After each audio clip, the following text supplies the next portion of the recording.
Meningkatnya ancaman cyber dan masifnya Pak, adopsi layanan digital dan jutaan masyarakat ini yang sudah memakainya. Seperti apa Mbak? Memang seharusnya standar minimum yang wajib dimiliki industri Pak untuk memastikan keamanan data pribadi ini. Oke, jadi yang pertama, Shirley ya, apa namanya, satu hal yang mungkin kita mindsetnya sekarang itu harus sedikit berubah. Jadi di era teknologi ini, apalagi sekarang sudah masuk era AI, kelihatannya kita memang harus menerima sebuah kenyataan. Kan kita tidak bisa mundur ke belakang ke zaman kuda gigit besi gitu ya, bahwa ini adalah era teknologi, era financial technology dan and then it comes with the security risk gitu. Itu yang pertama. Nah karena itu satu hal tadi kalau ditanya apa yang harus disiapkan, karena memang ini masif sekali. Kalau lihat datanya itu kan tahun lalu aja ada satu lembaga yang menghitung itu sekitar hampir 400 juta serangan cyber. Kalau menurut di Indonesia nih. Terus kalau menurut BSSN itu kalau ditambahkan dengan anomali traffic itu hampir 4 miliar gitu. Nah, dengan situasi seperti ini, yang pertama itu apa yang harus disiapkan adalah tadi mindsetnya. Jadi saya kira perusahaan-perusahaan, khususnya perusahaan lembaga keuangan dan lain sebagainya yang mengadopsi teknologi secara masif, itu tidak lagi hanya bisa mengedepankan prevention atau pencegahan, tapi juga resiliency. Bukan pencegahan tidak perlu, pencegahan tetap penting, tetapi tidak bisa hanya pencegahan, tetapi resiliency. Nah ini dua pendekatan yang berbeda di dunia cyber security. Kalau yang satu kan berasumsi bahwa kita harus bisa mencegah semua serangan, in which terus terang dalam kondisi sekarang itu sulit sekali, tidak mungkin zero risk. Nah karena itu kita memahami bahwa ini tidak mungkin zero risk, karena itu resiliency penting. Nah apa bedanya dengan prevention approach?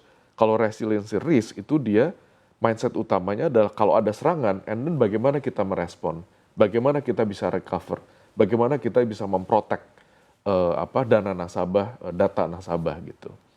Nah dalam hal itu ada tiga kalau menurut saya gitu ya. Yang pertama tentu perusahaan-perusahaan termasuk lembaga negara itu harus berinvestasi di SDM. Karena ini kan skill set yang unik dan memerlukan investasi karena harus berkejaran dengan teknologi yang di sisi sebelah sana, di sisi penjahatnya. Lalu yang kedua tentu di sisi teknologinya, teknologi KYC, teknologi otentikasi gitu, itu menjadi sangat mendasar. Nah yang ketiga, nah ini tidak kalah pentingnya, literasi. Lah literasi di konsumen itu juga merupakan salah satu key pillar pada waktu kita bicara soal prevention dan resiliency approach dalam mengantisipasi cyber attacks ini. Karena apa? Karena risk bisa saja perusahaan atau lembaganya sudah bagus gitu ya, tetapi jebolnya di sisi konsumen, di sisi user. Nah ini yang menurut saya tiga hal itu yang penting sekali untuk dilakukan. Oke Pak, berarti tadi ada data 400.000. Oh enggak, hampir 400 juta 400 serangan juta. cyber di tahun Oke. 2025. Ya. Dan itu memang lebih cocok digunakan dengan peningkatan resilience tadi Pak ya dibanding dengan Betul, prevention. Karena betul. memang kan nggak mungkin nggak ada resiko ya Pak ya. Betul, betul. Oke, tadi ada beberapa poin Pak, ini selain ada multifactor, lalu juga enkripsi ya, yang memang sudah umum digunakan saat ini. Kalau saat ini Pak sejauh mana sih Pak untuk industri sendiri mulai mengadopsi pendekatan berbasis AI Pak? Ya, jadi kami di industri fully aware. Misalnya sekarang salah satu yang mendasar itu kan soal KYC ya. Sekarang ada banyak sekali mulai muncul tren baru di mana ada yang kami sebut sebagai AI based deepfake attack gitu. Jadi misalnya Shirley melakukan KYC sebetulnya bukan Shirley gitu. Ini kan tujuannya adalah untuk create fake accounts gitu ya dengan mencuri datanya Shirley. Nah dalam hal itu kita tentu terus di industri berusaha juga leveraging AI teknologi gitu. Nah salah satu teknologi yang sekarang sedang berkembang itu adalah behavioral biometrics yang berbasiskan AI.